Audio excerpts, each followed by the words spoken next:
Welcome students. आज हम लोग डिस्कस करेंगे नीट के previous year questions, physical world and measurement नाम का टॉपिक, जिसे कई जगह पे मेजरमेंट और फिजिकल वर्ल्ड के नाम से जाना जाता है। देखिए, इस टॉपिक को प्रीवियस ईयर डिस्कस करने से पहले मैं मानता हूं कि आप 11th और 12th के डायमेंशन फॉर्मूलों को इन वीडियोस को आप देख चुके हैं और उन वीडियोस को देखने के बाद हम लोग ये डिस्कशन कर रहे हैं। डायमेंशन के क्वेश्चन बड़े ही आसान आए, सिंपल है, एरर वाले पार्ट से कुछ ही क्वेश्चन मिलेंगे, बाकी मेजर क्वेश्चन आपको डायमेंशन निकालने पर मिले। वर्नियर कैलिपर से रिलेटेड, स्क्रू गेज से रिलेटेड कोई ज्यादा प्रॉब्लम यहां से पूछे नहीं गए हैं। तो चलिए शुरुआत करते हैं पहले क्वेश्चन से। यहां देखिए क्या बोला गया है। If the C and R denote the capacitance and the resistance respectively, then the dimension formula of the product of RC is given as. बच्चों ये याद रखिएगा, R into C, the product of R into C is given by time. इसे time constant कहा जाता है, RC circuit का part होता है, जो कि हम डिस्कस भी कर चुके थे। यहां एक और बात आपको बताना चाहूंगा, जब आरएल सर्किट होता है तो आरएल सर्किट के केस में एल बाय आर भी टाइम को देता है। तो आर इंटू सी का प्रोडक्ट हमेशा टाइम देता है, एल बाय आर भी टाइम देता है। तो आंसर यहां पर m0 L0 t की पावर 1, जो कि ये ऑप्शन यहां पर सही होगा। देखिए यहां पर क्वेश्चन नंबर 1998 सीबीएसई पीएमटी में आया हुआ क्वेश्चन एंगुलर मोमेंटम के बारे में बात कर रहा है। Angular momentum is given by mvr, mass into velocity into R. इन तीनों के प्रोडक्ट सर, मास, वेलोसिटी और आर, एंगुलर मोमेंटम निकाला जा सकता है। तो चलिए बोर्ड पर और देखिए किस तरह से इसका आंसर आएगा। देखिए स्टूडेंट्स, एंगुलर मोमेंटम बताया जाता है mvr, तो मास के लिए m, वेलोसिटी के लिए L1 t माइनस 1 और r के लिए आपके पास में L। तो हम ये एंगुलर मोमेंटम का डायमेंशन फॉर्मूला सीधे सीधे लिख सकते हैं m1 L2 t माइनस 1। एंगुलर मोमेंटम को mvr के साथ साथ जब आप रोटेशनल मोशन चैप्टर पढ़ते हैं तो आप I इंटू ओमेगा भी लिखते हैं, जहां I होता है moment of inertia. Moment of inertia इस तरीके से आप निकालने गए तो मोमेंट ऑफ इनर्शिया को m इंटू आर स्क्वायर लिखा जाता है। ओमेगा, तो ओमेगा के लिए हम डायमेंशन फॉर्मूला जानते हैं, L मास यहां लिख सकते हैं आप L स्क्वायर, ओमेगा के लिए आप लिख सकते हैं 1/t। तो 1/t m1 again L2 t की पावर -1। तो इस तरीके से जाएंगे तो भी ये आने वाला है। और ओमेगा एंगुलर डिस्प्लेसमेंट है, कई बार ऐसा मन में आता है कैसे निकालते हैं सर, तो omega equal to theta by T. तो ओमेगा यहां लिख सकते हैं आप, थीटा के लिए लिखते हैं डायमेंशनलेस m0 L0 t0। अच्छा, t की पावर 1 लिखा जा सकता है। सो ओमेगा को सीधे सीधे लिखा जा सकता है m0 L0 t की पावर -1। ये आता है आपके पास में। देखिए स्टूडेंट, सीबीएसई आईपीएमटी का एक और question, of the following quantity which one has the dimensions different from the remaining 3। इसमें से ऐसा कौन सा है जिसमें तीनों के डायमेंशन मैच नहीं होते, 3 के डायमेंशन सेम है और 1 का डायमेंशन सेम नहीं है। एनर्जी पर unit volume, force per unit area, voltage और चार्ज पर यूनिट वॉल्यूम, इसका प्रोडक्ट, और एंगुलर मोमेंटम। बोर्ड पे आए और समझे कैसे हो। देखिए यहां पर क्या कहा गया है, एनर्जी पर यूनिट वॉल्यूम, एनर्जी पर unit volume for all type of energy, है ना। मैं हमेशा कहता हूं काइनेटिक एनर्जी बचपन से सीखिए, 9th स्टैंडर्ड 8th स्टैंडर्ड। तो इसलिए आप इसे लिख सकते हैं half into M into V square, half M V square. तो मैं सजेस्ट करूंगा हाफ मतलब कांस्टेंट, कांस्टेंट का कोई डायमेंशन नहीं होता है। M V square upon volume मतलब एल क्यूब लिख दीजिए इसे, या वॉल्यूम रहने दीजिए फिलहाल। तो डायमेंशन ऑफ मास, वेलोसिटी का स्क्वायर और वॉल्यूम। तो मास के लिए आप लिखेंगे m1, वेलोसिटी L1 t माइनस 1 का स्क्वायर, वॉल्यूम के लिए आप लिखेंगे L क्यूब, ऐसा लिखा जा सकता है। तो ये आ गया आपके पास m1 L2, यहां पर देखिए L2 है और नीचे L3 है, तो L माइनस 1 हो जाएगा, ऊपर जाएगा तो, और t माइनस 2 आ जाता है। m1 L minus 1 t minus 2। एक बार फिर चेक कर लीजिए, velocity LT minus 1, L1 t माइनस 1 का square divide bye L cube. तो ये आपके पास आ चुका है, क्या आ चुका है, m1 L की पावर -1 t की power -2। Force per unit area pressure कहलाता है, तो F अपॉन ए। आप देखिए फोर्स के लिए क्या लिख सकते हैं आप, m1 L1 t -2 divide by area मतलब L स्क्वायर। प्रेशर के लिए क्या आता है चेक कीजिए, m1 L-1 T-2, इसे ऐसा लिखा जा सकता है। आइए potential difference voltage multiply by charge per unit volume, voltage मतलब work done per unit charge into charge per unit volume, charge charge cancel, क्योंकि इलेक्ट्रिक पोटेंशियल का फॉर्मूला 10th स्टैंडर्ड में भी सीखा था, W बाय Q होता है। तो अब आ गया W बाय V, अब W बाय V मतलब वर्क, वर्क मतलब capacity to work is said to be energy, तो जो वर्क एनर्जी का डायमेंशन फॉर्मूला वही वर्क का होता है, तो इसका डायमेंशन फॉर्मूला होता है m1 L2 T-2 divide by LQ। तो देखिए ध्यान से, m1 L-1 T-2, m1 L-1 T-2, m1 L-1 T-2, तो बेसिकली इन तीनों के अगर सेम आ गए तो डेफिनेटली वो डिफरेंट होगा। फिर भी अगर समझना हो तो देखिए L equal to m mass into velocity into r। तो आइए एंगुलर मोमेंटम क्या लिखा जा सकता है, m1 वेलोसिटी के लिए L1 T-1, r के लिए L लिखा जा सकता है। तो हम ये कह सकते हैं एंगुलर मोमेंटम, इसे am से लिख देता हूं मैं आपको, एंगुलर मोमेंटम, एंगुलर मोमेंटम, ठीक है ना, जैसे लिखा ये आ चुका है m1 L2 T-1। तो ये देखिए डिफरेंट है, तो ये सेम नहीं है, इसलिए आंसर नहीं हो सकता। तो हमारा आंसर ये होगा कि ये सेम नहीं है, this was the correct option for us. देखिए स्टूडेंट, यहां पर हम क्वेश्चन देखेंगे सेल्फ इंडक्टेंस के बारे में, ठीक है। सेल्फ इंडक्टेंस सीखने के बाद में हम ये क्वेश्चन बोर्ड पे ये भी देखेंगे कि यहां पर x दे रखा है, AT दे रखा है, BT स्क्वायर दे रखा है, ओके स्टूडेंट्स। तो यहां पर हमें बताना है कि A और B के डायमेंशन क्या होंगे। मैं इसी क्वेश्चन के साथ में बोर्ड पर ये क्वेश्चन डिस्कस करूंगा आपसे, टॉर्क, टॉर्क का डायमेंशन फॉर्मूला क्या होता है। टॉर्क होने के बाद में जस्ट हम डिस्कस करेंगे प्रेशर का क्या होता है। हालांकि मैंने अभी आप लोगों से डिस्कस किया है, प्रेशर का होता है m1 L-1 T-2, ये डिस्कशन हो चुका है। तो चलिए इन तीनों क्वेश्चंस और चारों क्वेश्चन को हम बोर्ड पर देखते हैं और समझते हैं कैसे इसके आंसर निकलेंगे। देखिए स्टूडेंट, यहां पर सेल्फ इंडक्टेंस या self induction, coefficient of self induction L बताया जाता है। इसको हम डिस्कस कर चुके थे, मैंने ऐसा डिस्कशन किया था, जिन बच्चों ने 12th ऑल टॉपिक डायमेंशन नाम का वीडियो देखा है, उस वीडियो में यह बात बताई गई है कि फ्लक्स को बेसिकली बताया ऐसा जाता है B multiply by A, B मतलब मैग्नेटिक फील्ड और A मतलब एरिया। और मैं ऐसा भी डिस्कस कर चुका हूं, जब भी आपको B निकालना हो तो force acting on the charge particle QV भी आप जरूर यूज करें। Q मतलब चार्ज, V मतलब वेलोसिटी और V मतलब मैग्नेटिक फील्ड। तो B का डायमेंशन फॉर्मूला निकालना है तो आप बेसिकली F अपॉन QV का डायमेंशन फॉर्मूला निकालें। F अपॉन QV का डायमेंशन फॉर्मूला निकालने के लिए अब आगे देखिएगा, B का डायमेंशन फॉर्मूला, फ्लक्स का डायमेंशन फॉर्मूला अगर निकालना है तो B मैग्नेटिक फील्ड और cross sectional area A, so phi that will become, B को हम क्या लिख सकते हैं, F अपॉन QV, है ना। एरिया के लिए हम अभी और लिखने वाले, फोर्स के लिए क्या लिखा जा सकता है, m1 L1 T-2, चार्ज के लिए आप लिख सकते हैं AT, वेलोसिटी के लिए LT-1 और एरिया के लिए आप लिखेंगे L स्क्वायर। अब फर्क देखिए क्या फर्क पड़ने वाला है, ये T की पावर +1 -1 ये कैंसिल हो जाएगा, L से ये L कैंसिल हो जाएगा, T प्लस -1 कैंसिल हो जाएगा। अब बचता क्या है, तो ये बचता है m1 L2 T-2 और A-1। तो ये फ्लक्स का फॉर्मूला निकल कर आता है, ठीक है। अब फ्लक्स का फॉर्मूला निकल कर आता है। अब फ्लक्स के फॉर्मूले की मदद से अब हमें L का फॉर्मूला निकालना है। फाई को ऐसा लिखा जाता है, that is equal to Li, phi equal to Li, L equal to लिखा जाता है phi by I, L phi upon I, ठीक है। तो फाई की वैल्यू क्या है, फाई की वैल्यू है m1 L2 T-2, L2 T-2 A-1 divide by I मतलब A, I मतलब A करंट के लिए। तो कोफिशिएंट ऑफ सेल्फ इंडक्टेंस का फॉर्मूला जो निकल कर आता है वो देखिए क्या है, m1 L2 T-2 A-2, क्योंकि -1 +1 ऊपर जाएगा -1 हो जाएगा। ये डायमेंशन फॉर्मूला इस तरह से निकल कर आता है। अब देखिए एक तरीका और होता है, फैराडेज लॉ, उसकी मदद से भी आप इसका आंसर निकाल सकते हैं, ठीक है ना, उसकी मदद से भी आप इसका आंसर निकाल सकते हैं।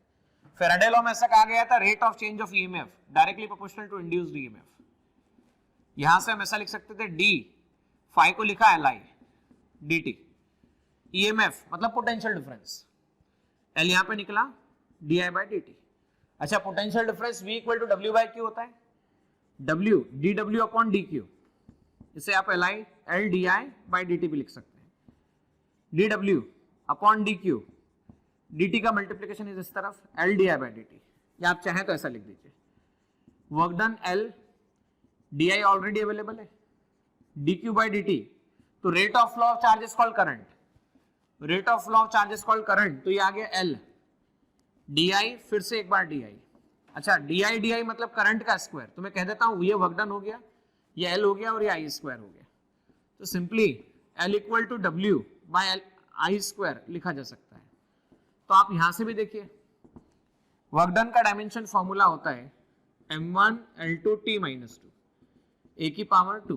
देखो ध्यान से m1 L2 T की पावर -2, m1 L2 T की पावर -2 a की पावर -2, ये आपके पास में L का डायमेंशन फॉर्मूला निकलता है। आइए आप देखते हैं इस क्वेश्चन में क्या कहा गया है। इस क्वेश्चन में कहा गया है कि आपके पास में x गिवन है, x equal to a plus A T plus B T square.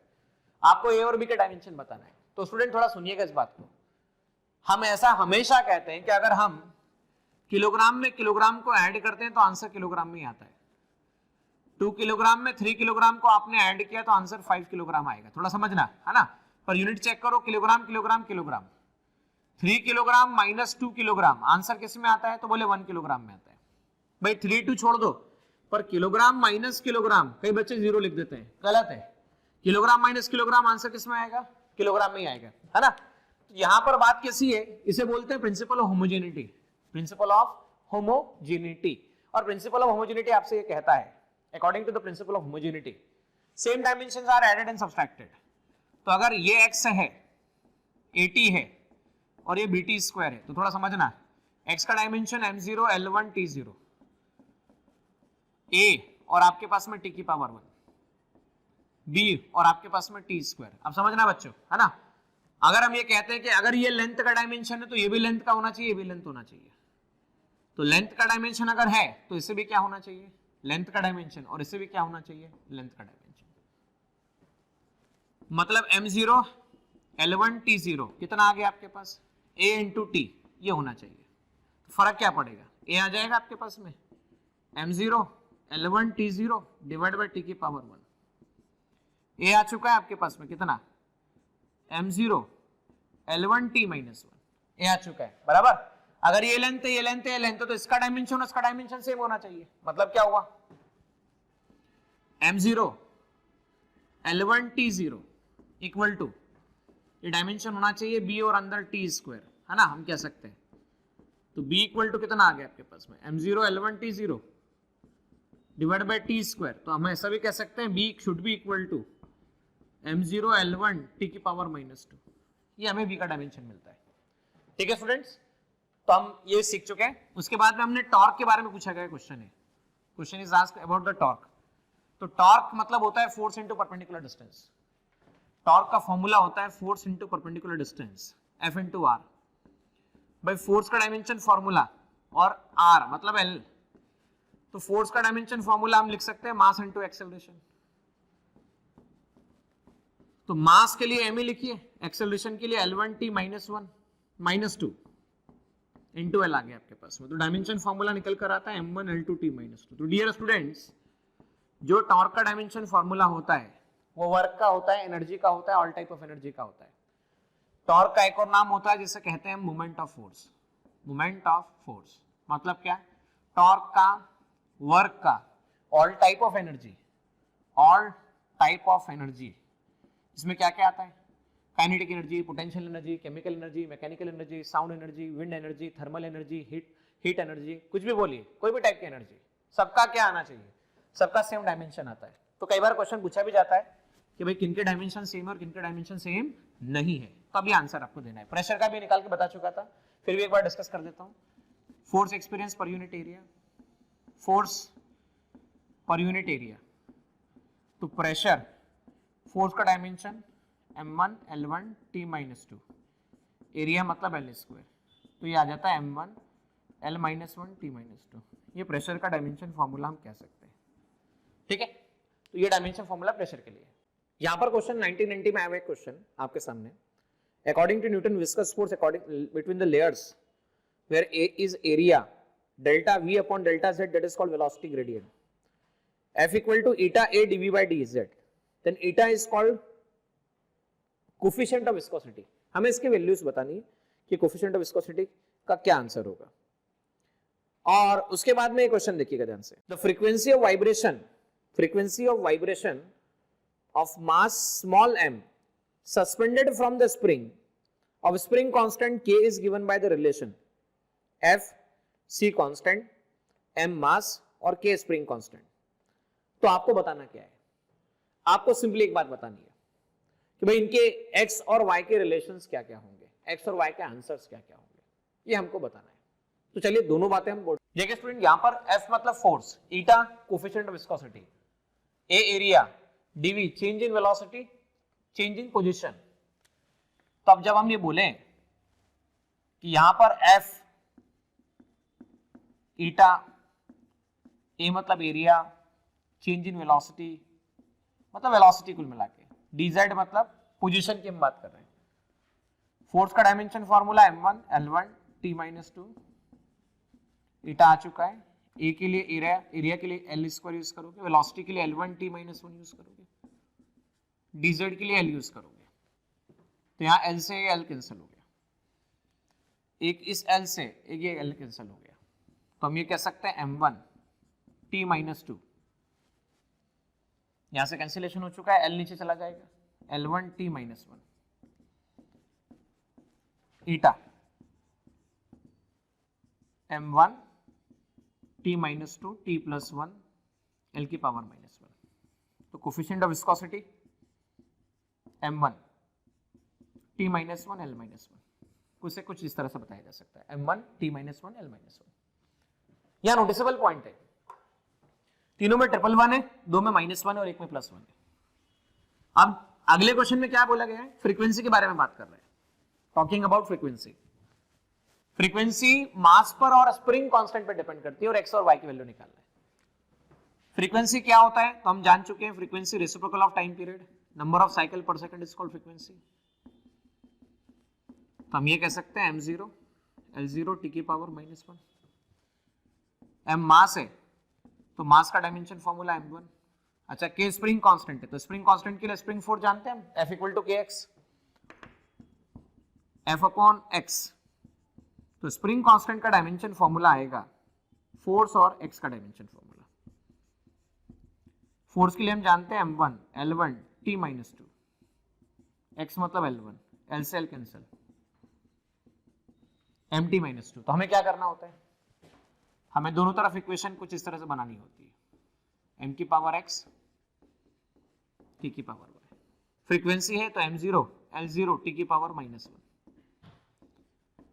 m की पावर x, k मतलब स्प्रिंग कांस्टेंट का डायमेंशन फॉर्मूला. अब देखो कितना, m1 l0 t की पावर -2 की पावर y, m की पावर 0 l की पावर 0 t की पावर -1, ये आपके पास आ चुका है c, m की पावर x है और m की पावर y है, l की पावर 0 है और t की पावर -2y है. अब चेक करो स्टूडेंट्स, m की पावर 0 l की पावर 0 t की पावर -1, c m की power x plus y, l की पावर 0 t की पावर -2y. -1 इक्वल टू आपके पास -2y आता है, y इक्वल टू आपके पास 1/2 आता है, x plus y equal to 0 आता है. क्यों, ऐसा क्यों सर, m की पावर कंपेयर करो, या m की पावर x प्लस y या m की पावर 0 है तो x plus y equal to 0 आ गया, तो x इक्वल टू -y आ गया, या y इक्वल टू -x कह सकते हैं, तो x इक्वल टू -1/2 आता है आपके पास में. सो x की वैल्यू -1/2 और y की वैल्यू +1/2. देखिए स्टूडेंट, यहां पर 1991 में आया हुआ एरर से रिलेटेड एक क्वेश्चन. एक बॉडी का मास दे रखा है 22.42 ग्राम, वॉल्यूम दे रखा है 4 centimetre cube. Mass and volume में जो पॉसिबल एरर दे रखी है मेजरमेंट में वो है 0.01 0.1 सीसी सेंटीमीटर क्यूब. तो मैक्सिमम एरर डेंसिटी में निकाल. देखिए, जो बच्चे एरर पढ़ चुके हैं वो इस क्वेश्चन पे फोकस करें, जिन्होंने एरर नहीं पढ़ा है इस क्वेश्चन को आगे ले जा सकते हैं, आप नेक्स्ट क्वेश्चन पे जंप कर सकते हैं, और एरर पढ़ने के बाद में इस क्वेश्चन को जरूर आप वर्कआउट कीजिए. तो चलिए बोर्ड पर और समझिए किस तरह से क्वेश्चन होगा. देखिए स्टूडेंट्स, यहां पर क्या बोला गया है, हमें डेंसिटी में कितना एरर होगा निकालना है. तो डेंसिटी हम जानते हैं मास पर यूनिट वॉल्यूम, है ना. तो एरर इन डिवीजन कैसे निकाला जाता है, delta rho upon rho, delta M upon M plus delta V upon V. अब delta rho upon rho multiply by 100,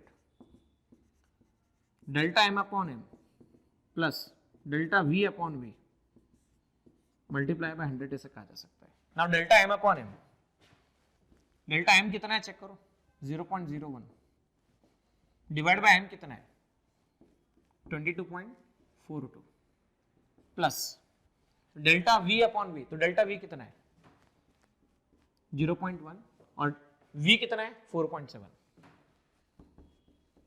ठीक है ना स्टूडेंट्स। मल्टीप्लाई बाय 100 हम करेंगे, जब आप 100 मल्टीप्लाई करते हैं तो 1 डिवाइड बाय 22.42 आ जाता है, 10 डिवाइड बाय 4.7 आ जाता है। अब इसका जब आप सॉल्व करते हैं डेल्टा रो अपॉन रो, देखिए फिर यहाँ पर 1 डिवाइड बाय 22.42, इसको जब आप सॉल्व करेंगे और इसको जब सॉल्व करेंगे तो आंसर आपको 2.17% मिलेगा। So this will be your final answer for this given question. देखिए स्टूडेंट, यहाँ पर हमें क्वेश्चन करना है 1991 का, परमिबिलिटी ऑफ फ्री स्पेस का डायमेंशन फॉर्मूला क्या होता है। एंड लेटर ऑन इसके बाद हम यही क्वेश्चन डिस्कस करेंगे कि जहां पर P रिप्रेजेंट करता है क्या प्रेशर, C रिप्रेजेंट करता है स्पीड ऑफ लाइट और S रिप्रेजेंट अगर करता हो रेडिएशन एनर्जी स्ट्राइकिंग पर unit area per unit second, तब आपको XYZ में रिलेशन बताना है। ये दोनों क्वेश्चन हम एक साथ सॉल्व करेंगे। तो चलिए बोर्ड की तरफ और देखिए किस तरह से प्रॉब्लम सॉल्व होगा। डियर स्टूडेंट, अगर आपको परमिबिलिटी का आंसर निकालना है तो जो वीडियो 12th क्लास के सारे डायमेंशन फॉर्मूले का एक वीडियो है और एक वीडियो ऐसा भी जिसमें वन शॉट डायमेंशन के बारे में पूरी बात बताई गई है, तो वहां पर 12th सेगमेंट में मैग्नेटिक इफेक्ट ऑफ करंट नाम का चैप्टर आता है। उसमें बायो-सैवर्ट लॉ बताया गया है कि अगर किसी वायर से करंट पास होता है तो उसके कारण P पॉइंट पर मैग्नेटिक फील्ड जो कि r डिस्टेंस पर हो, छोटे एलिमेंट के कारण कैसा निकाला जाता है। तो वो मैग्नेटिक फील्ड दिया जाता है μ0 upon 4 pi I dl sin theta upon r square.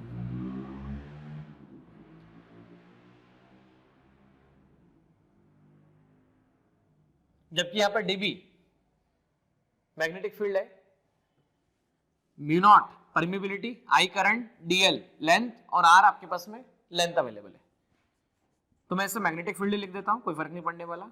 Dimension formula μ0 का निकालना है, I है, dl के लिए लेंथ लिख देता हूं l की पावर 1 और r स्क्वायर के लिए मैं लिख देता हूं l स्क्वायर।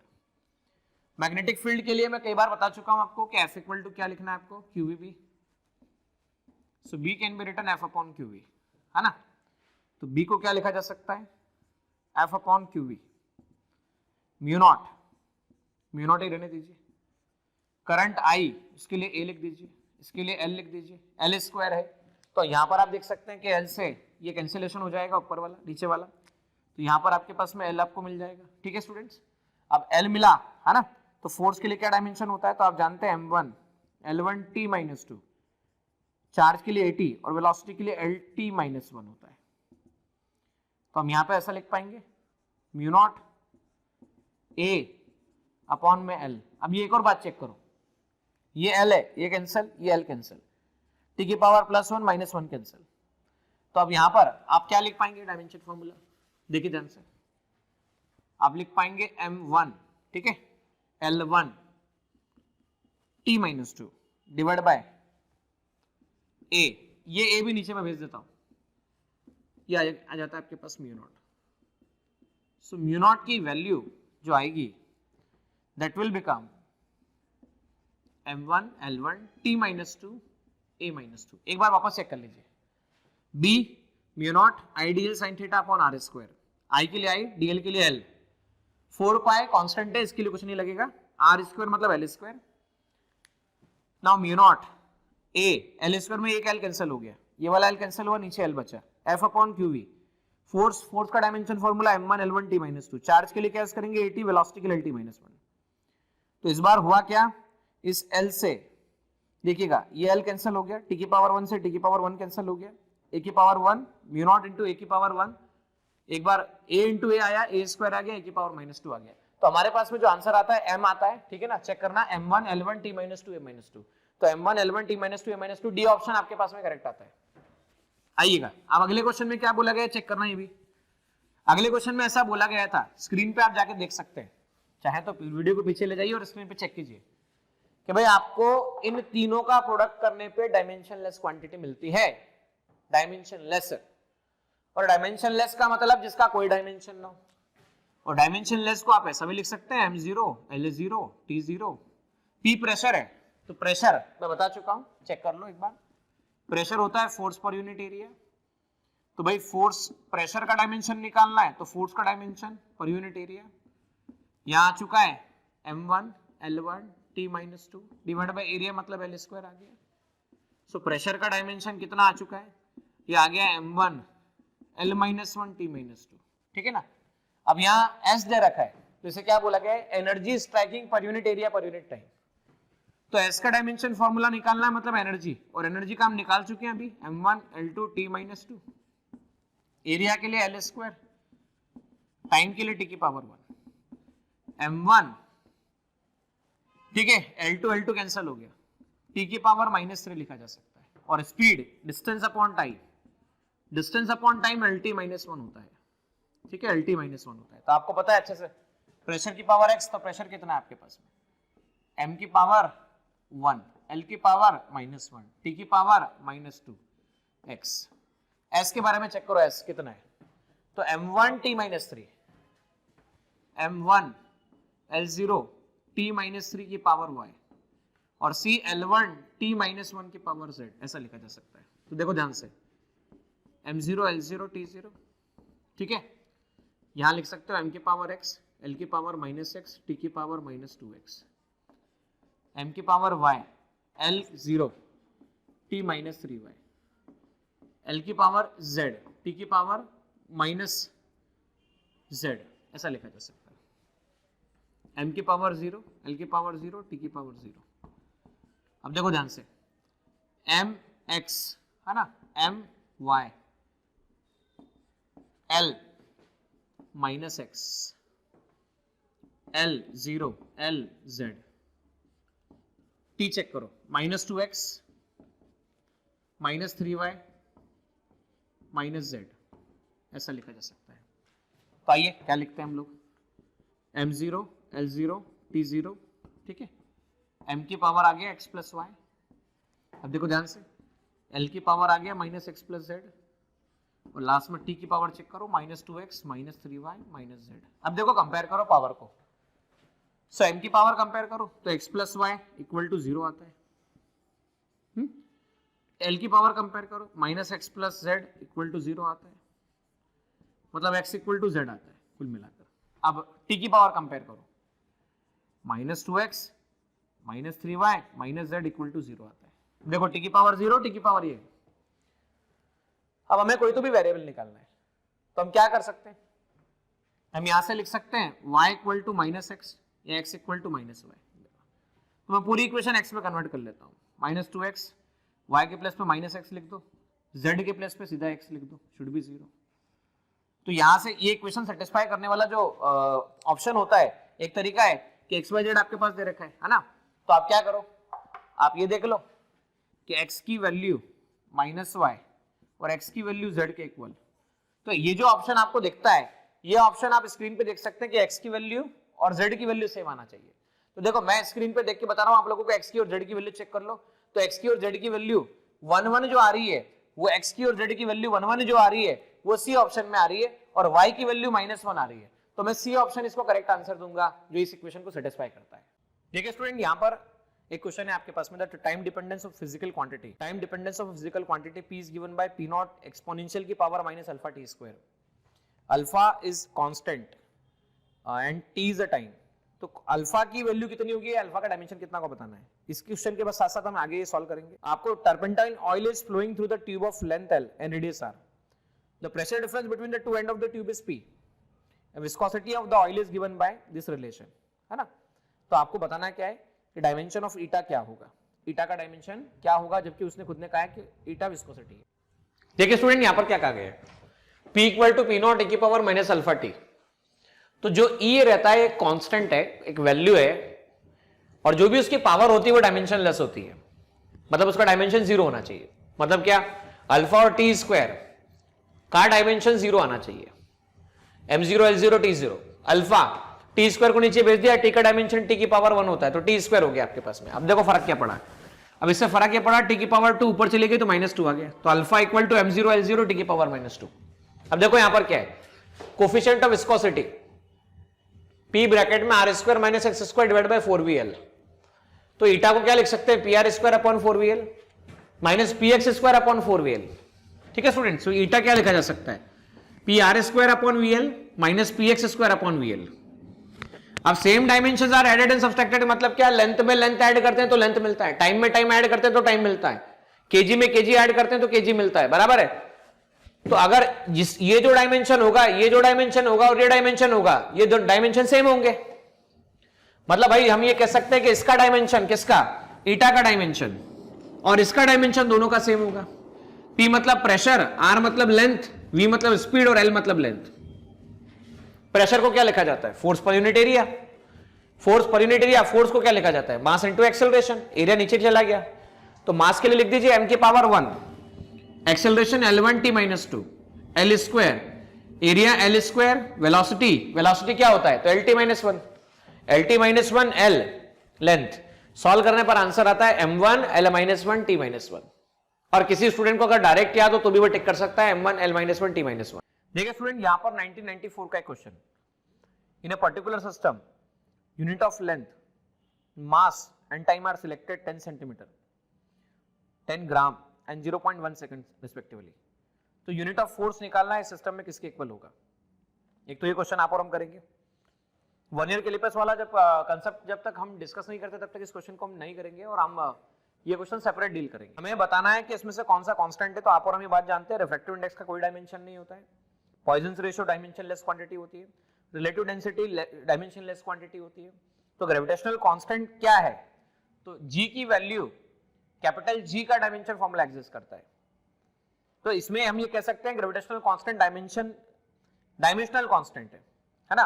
बाकी पॉइजन्स रेशियो डायमेंशन लेस होता है, रिफ्रैक्टिव इंडेक्स डायमेंशन लेस होता है, रिलेटिव डेंसिटी डायमेंशन लेस होता है, जो कि मैं डिस्कस कर चुका हूं पहले भी ना। The percentage error in the measurement of the mass and speed are 2% and 3%।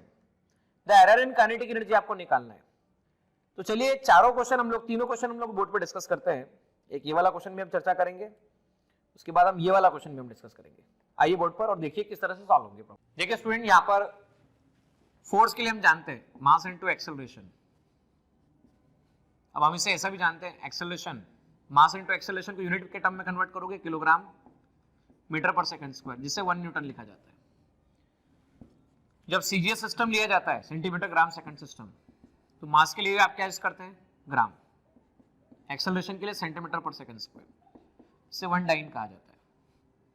तो 1 ग्राम सेंटीमीटर पर सेकंड स्क्वायर को 1 डाइन कहा जाएगा, है ना। आप नॉर्मली अगर रिलेशन निकालते हैं तो आप और हम जानते हैं कि हम क्या लिख सकते हैं। तो हमें क्या करना है, हमें जब मास 10 ग्राम यूज किया जाए, 10 सेंटीमीटर यूज किया जाए, टाइम आपके लिए क्या यूज किया जाए, 0.1 सेकंड यूज किया जाए, तब उस केस में बताना है, क्या बताना है कि न्यूटन के फॉर्म में कितना इसका वैल्यू आने वाला है। देखिए फोर्स किलोग्राम में ले लेता हूं ग्राम into centimetre per second square.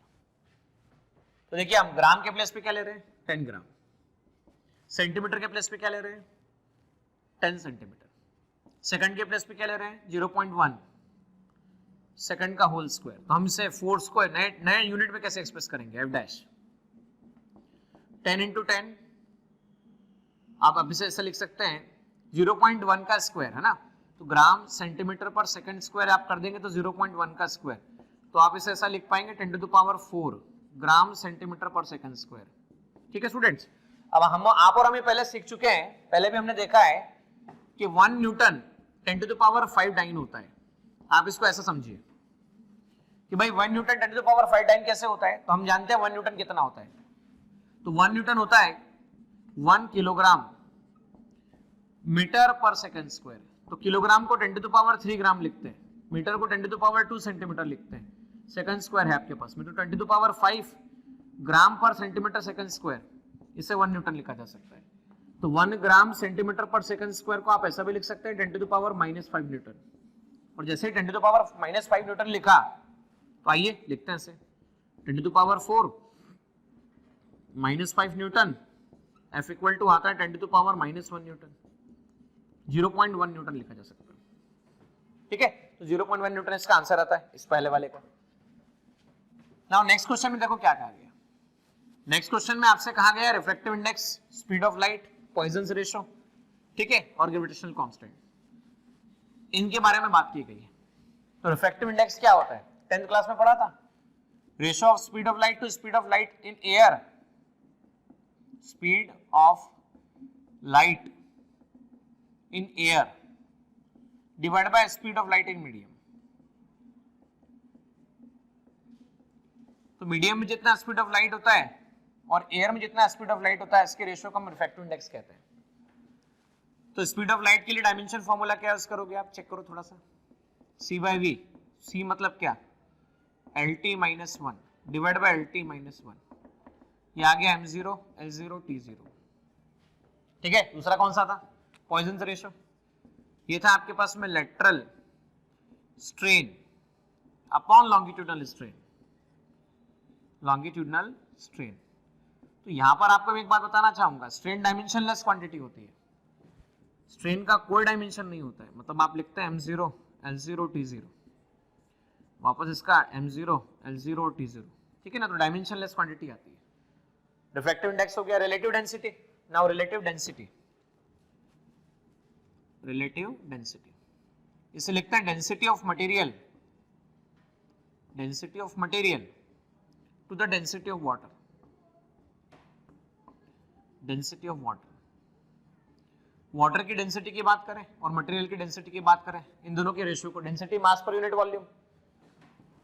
तो रिलेटिव डेंसिटी का डायमेंशन फॉर्मूला आप चेक कर सकते हो, मास पर unit volume ml-3, ml-3 dimensionless quantity आती है। ग्रेविटेशनल कांस्टेंट की बात करें, F equal to G m1 m2 upon r square, ठीक है, ये m1 और ये m2 आपके पास में। फोर्स के लिए क्या लिखता है, m1 l1 t minus 2, r के लिए l स्क्वायर m की पावर 2। तो हम ये ग्रेविटेशनल कांस्टेंट को क्या लिख सकते हैं, m की पावर -1 l3t माइनस 2, ऐसा लिखा जा सकता है। अब नेक्स्ट क्वेश्चन जो है चेक कीजिएगा, नेक्स्ट क्वेश्चन में क्या लिखा हुआ है। नेक्स्ट क्वेश्चन में बोला गया है काइनेटिक एनर्जी में आपको क्या निकालना है, आपको टोटल कितना चेंज आएगा, परसेंटेज चेंज आपको निकाल के बताना है। तो हम जानते हैं काइनेटिक एनर्जी डेल्टा के ई अपॉन के ई मल्टीप्लाई बाय 100, है ना, समझना पहले ऐसे लिखने हैं, नंबर से कोई मतलब नहीं होता है हम लोगों को, मास इंटू वेलोसिटी का प्रोडक्ट है, इसे लिखेंगे delta M upon M plus जो भी पावर होती है उसको आगे ले आते हैं। अब देखो m की पावर 1 थी तो मैंने आगे लिखा 1 into delta M upon M, यहाँ v की पावर 2 तो मैं इसे लिखूंगा 2 डेल्टा v अपॉन v। अब यहाँ डेल्टा के ई मल्टीप्लाई बाय 100 कर दो, delta m upon m multiply by 100 कर दो, 2 delta v upon v multiply by 100 कर दो। आप समझो ध्यान से, डेल्टा v अपॉन v 100 को लिखते हैं हम लोग 3%, 3% तो आ गया 2 मल्टीप्लाई बाय 3%, ये आपके पास में 2%, तो 3 2 जा 6, 6 2 8, ये 8% आपके पास आंसर निकल कर आता है। हाफ एम स्क्वायर की मदद से आप देखो क्या निकाला आपने, 3 2 जा 6, 6 2 8, तो चार ऑप्शन में 8% आंसर भी आता है। देखिए स्टूडेंट, यहाँ पर क्वेश्चन गिवन है ideal gas equation PV equal to nRT होती, लेकिन ये gas equation ideal gas equation नहीं है, इसमें कुछ करेक्शन है। P plus A divide by V square, B theta divide by V, P pressure V volume, A और B आपके पास में कांस्टेंट है। तो आपको A का डायमेंशन बताना है, A का डायमेंशन क्या होगा, एक तो ये क्वेश्चन सॉल्व करेंगे, उसके बाद में क्यूब की डेंसिटी मेजर करने की बात बोल रहे हैं, जबकि आपको मास और लेंथ में जो परसेंटेज चेंज है वो दोनों दे रखे हैं। तो आपको मैक्सिमम एरर डेंसिटी में कितनी होगी ये बताना है ना। तो एक तो ये क्वेश्चन सॉल्व करेंगे, डेंसिटी इक्वल टू मास पर यूनिट वॉल्यूम, उसकी मदद से आप और हम मिलकर क्वेश्चन सॉल्व करेंगे। एक क्वेश्चन हम ये देखेंगे, पहले बता चुका हूं, टाइम का डायमेंशन किसका होता है, तो बेटा मैं बता चुका हूं L बाय आर का होता है, आरसी का होता है L by R and R into C, time का डायमेंशन होता है। उसके बाद आप हम force on the sphere of radius r moving in a medium is given by F equal to 6 pi eta RV। तो ईटा क्या है, तो कोफिशिएंट ऑफ विस्कोसिटी है, और अभी तक मैं जितने भी प्रॉब्लम सॉल्व करके आपको बता चुका हूं उससे आप कोफिशिएंट ऑफ विस्कोसिटी निकालना जानते हैं। तो आंसर तो वैसे पता है m1 l-1 t-1, ठीक है, पर फिर भी हम इसका सॉल्यूशन बोर्ड पर जरूर देखेंगे। Magnetic flux phi equal to B multiply by A, और देखो आपको मैंने शुरुआत में ये बात डिस्कस कर दी थी जब लेक्चर में आपको सेल्फ इंडक्टेंस वाला नाम का टॉपिक जब बताया था, सेल्फ इंडक्शन, तो वहां पे मैग्नेटिक फ्लक्स के बारे में बताया था मैंने आप लोगों को। तो आप चेक करो मैग्नेटिक फ्लक्स के बारे में, मैग्नेटिक फ्लक्स वहां पर डिस्कशन हुआ था और उसके बेसिस पे आप यहाँ पे आंसर बता सकते हो, ml2 t-2 a-1 इसका आंसर होता है। अब कौन कौन सी फिजिकल क्वांटिटी ऐसी होती है जिनका डायमेंशन फॉर्मूला क्या होता है, सेम डायमेंशन फॉर्मूला होता है। तो इनमें से जो नहीं होता है ना, a pair of physical quantity having the same dimension formula. तो हमें ये देखना है force, torque, work, energy, force, impulse, linear momentum and angular momentum. तो चलो बोर्ड पे चलते हैं, सारे प्रॉब्लम्स एक साथ वर्कआउट करते हैं। तो पहले हम जो प्रॉब्लम सॉल्व करेंगे वो कौन सा प्रॉब्लम होगा, देखिए पहला प्रॉब्लम ये होगा, दूसरा ये प्रॉब्लम होगा, तीसरा L/R आंसर होता है, बता चुका हूं, चौथा कोफिशिएंट ऑफ विस्कोसिटी ईटा निकाला जाता है L-1 T-1, फिर भी मैं डिस्कस कर दूंगा ताकि इस तरीके से भी आपको समझ में आ जाए। फ्लक्स के बारे में भी बोल चुका हूं, पहले बता चुका हूं सेल्फ इंडक्टेंस के टॉपिक में ही, फिर भी आपको मैं अभी डिस्कस जरूर करूंगा। अब pair of physical quantity having the same dimension formula, तो ये सारे क्वेश्चन कहां से कहां तक के क्वेश्चन हम डिस्कस करेंगे, 1996 से लेकर 2000 तक के सारे क्वेश्चन हम बोर्ड पे डिस्कस करेंगे। चलिए बोर्ड पे और सीख। देखिए स्टूडेंट, यहां पर क्वेश्चन में क्या है, P A/V², A का डायमेंशन निकालना है। तो P क्या है, प्रेशर है। भाई अगर ये प्रेशर है तो सीधी सी बात है ये भी प्रेशर होना चाहिए, तभी प्रेशर को प्रेशर में ऐड किया जा सकता है, बता चुका हूं मैं। Same dimensions are added and subtracted. Length को लेंथ में ऐड करेंगे, लेंथ मिलेगा, टाइम को टाइम में ऐड करेंगे, टाइम मिलेगा, मीटर को मीटर में ऐड करेंगे, मीटर मिलेगा, बराबर है। तो ये प्रेशर है, तो प्रेशर का डायमेंशन फॉर्मूला और A/V², इसका डायमेंशन फॉर्मूला। प्रेशर क्या लिखते हैं, तो हम ऐसा लिख सकते हैं, सीधी सी बात बोले तो हम A can be written P × V²। Pressure, force per unit area, V², ये हो गया m1 L1 T-2 L²। Volume L³ होता है ना, volume length into breadth into height, L³, जैसे वॉल्यूम है L into B into H, ठीक है स्टूडेंट्स। तो वॉल्यूम को क्या लिखा जा सकता है, L इंटू L, L³ हो जाएगा ना, L³ का स्क्वायर तो L6। तो A का dimension formula m1 L5 T⁻²। तो m1 L5 T⁻² आपके पास डायमेंशन फॉर्मूला निकलकर आता है। आप देख सकते हो, देखो ऑप्शन के फॉर्म में m1 L5 T⁻², A option ही आपके पास में अवेलेबल है।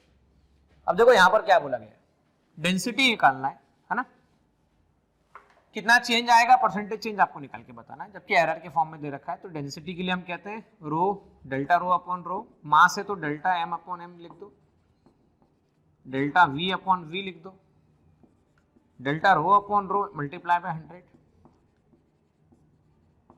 Multiply by 100, multiply by 100। अब समझो क्या फर्क पड़ेगा, है ना। तो इसको आप ऐसा लिख दो, डेल्टा m/m मल्टीप्लाई बाय 100 की वैल्यू आपको दे रखी 3%, 4%, इसकी वैल्यू दे रखी 3%, तो 4 + 3 कितना आ जाता है आपके पास में, 7% आंसर आता है।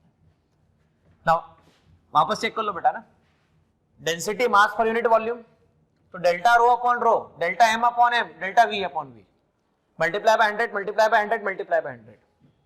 तो ये है पूरा 4% में आपको आंसर दे रखा है, इसका मल्टीप्लाई बाय 100 करके 3% में आंसर दे रखा है, तो 7% आंसर आता है। हाँ, F = 6 pi eta RV, है ना, तो ईटा मतलब कोफिशिएंट ऑफ विस्कोसिटी, तो F/VRV या F/VR। तो फोर्स का डायमेंशन फॉर्मूला क्या होता है, m1 L1 T-2 L1 T-1, R मतलब L। यहां से क्या हो गया, L से L कैंसिल हो गया, m1 L-1 T-1, ये डायमेंशन फॉर्मूला आ गया। अब देखो बेटा, फोर्स और टॉर्क दोनों सेम नहीं होते, मैं बता चुका हूं, work, energy, all type of torque, इनके डायमेंशन सेम होते हैं। फोर्स मास इनटू एक्सेलरेशन, ये F है, ये M है, ये आपके पास में अवेलेबल है। तो मास का dimension formula M, LT-2, work force into displacement, work force into displacement. तो फोर्स कितना है, तो फोर्स है m1 L1 T-2, displacement L⁻1 है, तो हम लिख सकते हैं m1 L2 T-2। अच्छा, एनर्जी का भी वही सेम होता है, टॉर्क का भी वही सेम होता है। तो वर्क एंड एनर्जी आ गया, फोर्स एंड टॉर्क नहीं हो सकता, फोर्स एंड इंपल्स, इंपल्स मतलब चेंज इन मोमेंटम होता है, तो चेंज इन मोमेंटम, मोमेंटम और फोर्स का तो सेम हो ही नहीं सकता। लीनियर मोमेंटम एंगुलर मोमेंटम भी सेम नहीं होते, क्योंकि लीनियर मोमेंटम का फॉर्मूला जो होता है वो मास इनटू वेलोसिटी और एंगुलर मोमेंटम का फॉर्मूला mvr होता है। तो भाई सेम कहां से होंगे, फॉर्मूला ही डिफरेंट है, डेफिनेशन ही डिफरेंट है, तो सेम तो होने का सवाल ही नहीं होता है। देखिए स्टूडेंट, यहां पर अब हम 2001 में आया हुआ question, Planck constant is the dimension, linear momentum, angular momentum, energy और पावर, ये बोर्ड पे हम डिस्कस करेंगे। उसके बाद इसका वैल्यू कितना होता है, तो इसका वैल्यू स्पष्ट बता देता हूं आपको मैं, 6.66 10⁻⁻34 होता है। हाँ, पर 6.63 दे रखा है, बेटर ऑप्शन के हिसाब से हम डी ऑप्शन लेंगे। Permittivity of free space Coulomb's law की मदद से निकालेंगे इसका यूनिट, ये भी बोर्ड पर चर्चा करूंगा मैं आप लोगों से। यूनिवर्सल डिविजन कांस्टेंट, इसके बारे में भी मैं बोर्ड पर बात करने वाला हूं, है ना, तो चारों क्वेश्चन देखेंगे। और the ratio of dimension of Planck constant and that of the moment of inertia किसके इक्वल होता है, ये चर्चा भी हम बोर्ड पे कर ही लेते हैं। तो आइए 2001 से लेकर, है ना, 2002, 2004 और 2005, 2004 1992, उसके बाद 2005 में आए, सारे क्वेश्चन को साथ में देखिए स्टूडेंट। यहां पर क्या बोला गया है, प्लैंक कांस्टेंट। प्लैंक कांस्टेंट को ऐसा समझना, मैं समझाने का तरीका है, जो मैं समझा रहा हूं इसका मतलब ये सच्चाई नहीं है ना, समझाने का तरीका है, बस याद रहेगा। आपको एक प्लेट दे दी जाए और मैं कहता हूं कि मैं प्लेट को घुमा के फेंकता हूं और 5 चक्कर लगाती प्लेट, 5 साइकिल, और दूसरी प्लेट फेंकता हूं घुमा के 5000 साइकिल, फिर 5000 साइकिल। अब मैं पूछता हूं ज्यादा एनर्जी किसमें होगी, 5000 साइकिल वाले में होगी या 5 साइकिल में? तो निश्चित आप बोलोगे जिसमें जितने ज्यादा चक्कर होंगे, साइकिल होंगे, उतनी ज्यादा एनर्जी होगी। फोटोन के लिए भी वही बात होती है, more frequency more energy equal to H nu. H nu frequency भी लिखते हैं कई जगह पर, एच एफ भी लिखते हैं, frequency reciprocal of time period. E energy h upon T भी लिख सकते हैं, तो h को लिख सकते हैं आप E मल्टीप्लाई बाई टी। तो प्लैंक कांस्टेंट का डायमेंशन फॉर्मूला एनर्जी का m1 L2 T minus 2, T की पावर 1, है ना, टी की पावर 1, तो ये आ गया m1 L2 T माइनस 1। ये प्लैंक कांस्टेंट का डायमेंशन फॉर्मूला आता है। अब देखो लीनियर मोमेंटम निकाल के चेक कर लेते हैं। लीनियर मोमेंटम का सिंपल फॉर्मूला होता है मास इंटू वेलोसिटी, तो हम लिखते हैं मास इंटू वेलोसिटी। तो मास के लिए m, वेलोसिटी के लिए L1 T माइनस 1, तो भाई इससे तो मैच नहीं हो रहा है, ठीक है। एंगुलर मोमेंटम, एंगुलर मोमेंटम को लिखते हैं हम L, L मतलब इसे मैं ऐसे ही लिख देता हूं, angular momentum AM। MVR mass, velocity और रेडियस, m के लिए हम रहने दीजिए LT माइनस 1 और R मतलब L, तो M1 L2 T माइनस 1। अब देखो M1 L2 T माइनस 1 मैच हो रहा है यहाँ पर, तो एंगुलर मोमेंटम और प्लैंक कांस्टेंट सेम होता है। एनर्जी तो सेम हो नहीं सकता, क्योंकि अभी मैंने बताया एनर्जी मल्टीप्लाई बाय टाइम होता है, पावर क्या होता है, तो work done by time. Work done by time मतलब हम कह सकते हैं एनर्जी बाय टाइम, तो भाई time, energy multiply by time है, डिवाइड बाय टाइम थोड़ी है, तो पावर तो नहीं हो सकता। ये हट गया। अब परमिटिविटी की हम बात करें, भाई परमिटिविटी समझना है तो आपको कूलम्स लॉ के बारे में जानना होगा, वो वीडियो जरूर देखना होगा। 12th डायमेंशंस पूरे के पूरे एक साथ डिस्कस किए गए। उसमें ऐसा बताया मैंने कि पहला चार्ज Q1, दूसरा चार्ज Q2, दोनों के बीच का सेपरेशन R। फोर्स दिया जाता है 1/4 pi epsilon naught Q1 Q2 upon R square. Epsilon naught की यूनिट पूछिए, Q1 Q2 F into R square. Charge की unit coulomb, coulomb newton metre square, तो एप्सिलॉन नॉट की यूनिट लिख सकते हैं coulomb square newton metre square. Dimension लिखने गए तो क्या लिखोगे, Q1 Q2 force into R square. तो चार्ज का डायमेंशन 80, वापस से 80। फोर्स के लिए क्या लिख सकते हो, M1 L1 T minus 2 L square, A square T square divide bye M1 L3 T minus 2, ठीक है ना। तो ऊपर क्या लिख सकते हो उसको, देखो ध्यान से, मैं यहाँ पे लिख देता हूँ आप लोगों के लिए, ठीक है, इस जगह पे लिख रहा हूँ। तो एप्सिलॉन नॉट का डायमेंशन फॉर्मूला, ऊपर गया M-1 हो गया, L-3 हो गया, T की पावर 4 हो गया और A की पावर आपके पास में 2 हो गया, ये आपके पास आ जाता है ना। अब हम बात करें भाई H अपॉन I का रेशियो, H मतलब प्लैंक कांस्टेंट और I मतलब मोमेंट ऑफ इनर्शिया, है ना। तो H प्लैंक कांस्टेंट और I मोमेंट ऑफ इनर्शिया।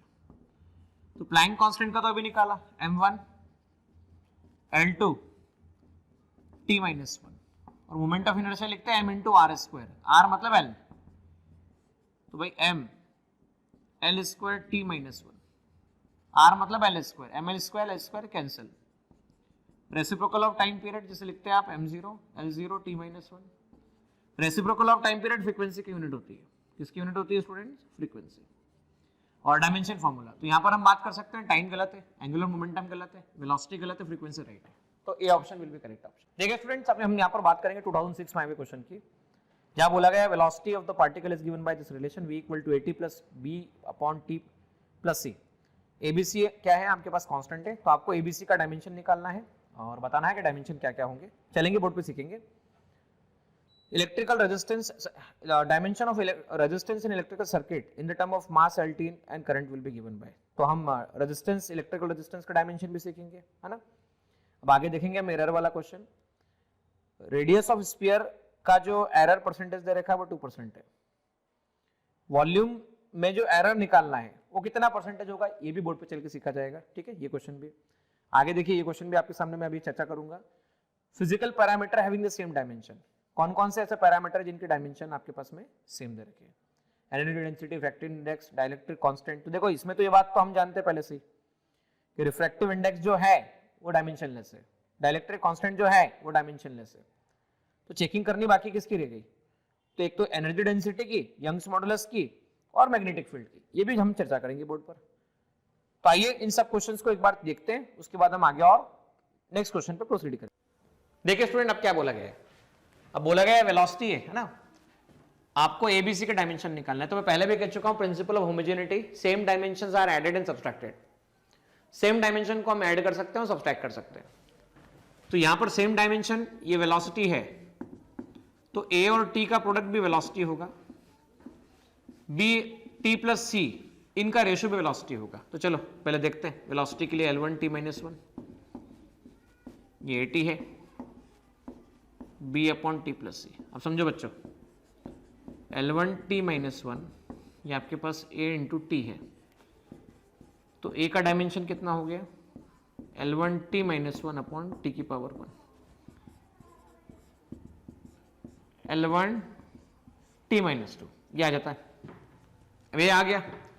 अब समझना स्टूडेंट्स, यहाँ t टाइम है तो c भी डेफिनेटली टाइम होगा, क्योंकि टाइम में टाइम को ऐड कर सकते हैं हम लोग, है ना, तो b upon t plus c, इसका सीधा मतलब t का जो डायमेंशन होगा वही c का डायमेंशन होगा, तो भाई मुझे बताओ ध्यान से, b upon t plus c, ठीक है सभी स्टूडेंट, ये वेलोसिटी तो इसका डायमेंशन भी वेलोसिटी, देखना ध्यान से, ये वेलोसिटी तो इसका डायमेंशन भी वेलोसिटी, तो इसका डायमेंशन वेलोसिटी के इक्वल, मतलब किसके इक्वल, v के इक्वल। अच्छा, टाइम में टाइम को ऐड करोगे, जैसे मीटर में मीटर को ऐड करोगे तो मीटर मिलेगा, सेकंड में सेकंड को ऐड करोगे तो सेकंड मिलेगा, तो टाइम में टाइम को ऐड करोगे तो टाइम भी मिलेगा, तो b मतलब नीचे में टाइम का डायमेंशन फॉर्मूला लिख देता हूं, ये L1 t माइनस 1, तो हम ये लिख सकते हैं b L1 t माइनस 1 t की पावर प्लस 1, तो b का वैल्यू सीधा सीधा निकल कर आपके पास आ जाता है L की पावर 1, ये वैल्यू आ चुका है। अब रेजिस्टेंस का डायमेंशन फॉर्मूला निकालना है, we have to find the resistance dimension formula, 10th class याद करो, ओम्स लॉ। ओम्स लॉ क्या कहता है, मैं ओम्स लॉ सिंपल एक बात कहता है, V directly proportional to I, V equal to IR। अब V electric potential, work done per unit charge, current को क्या लिखते हैं, rate of flow of charge, resistance, क्या फर्क पड़ा, W upon Q square into T, ये आ गया R का रेजिस्टेंस, तो W मतलब work done, Q square into T, अच्छा वर्क और एनर्जी का डायमेंशन सेम होता है, M1 L2 T minus 2, charge के लिए लिखते हैं आप 80 और T की power 1, M1 L2 T minus 2, अच्छा A की पावर 2 ऊपर तो माइनस 2, T की पावर माइनस 2, T की पावर माइनस 1, अब समझना, M1 L2 minus 2 minus 4 minus 5, T minus 5,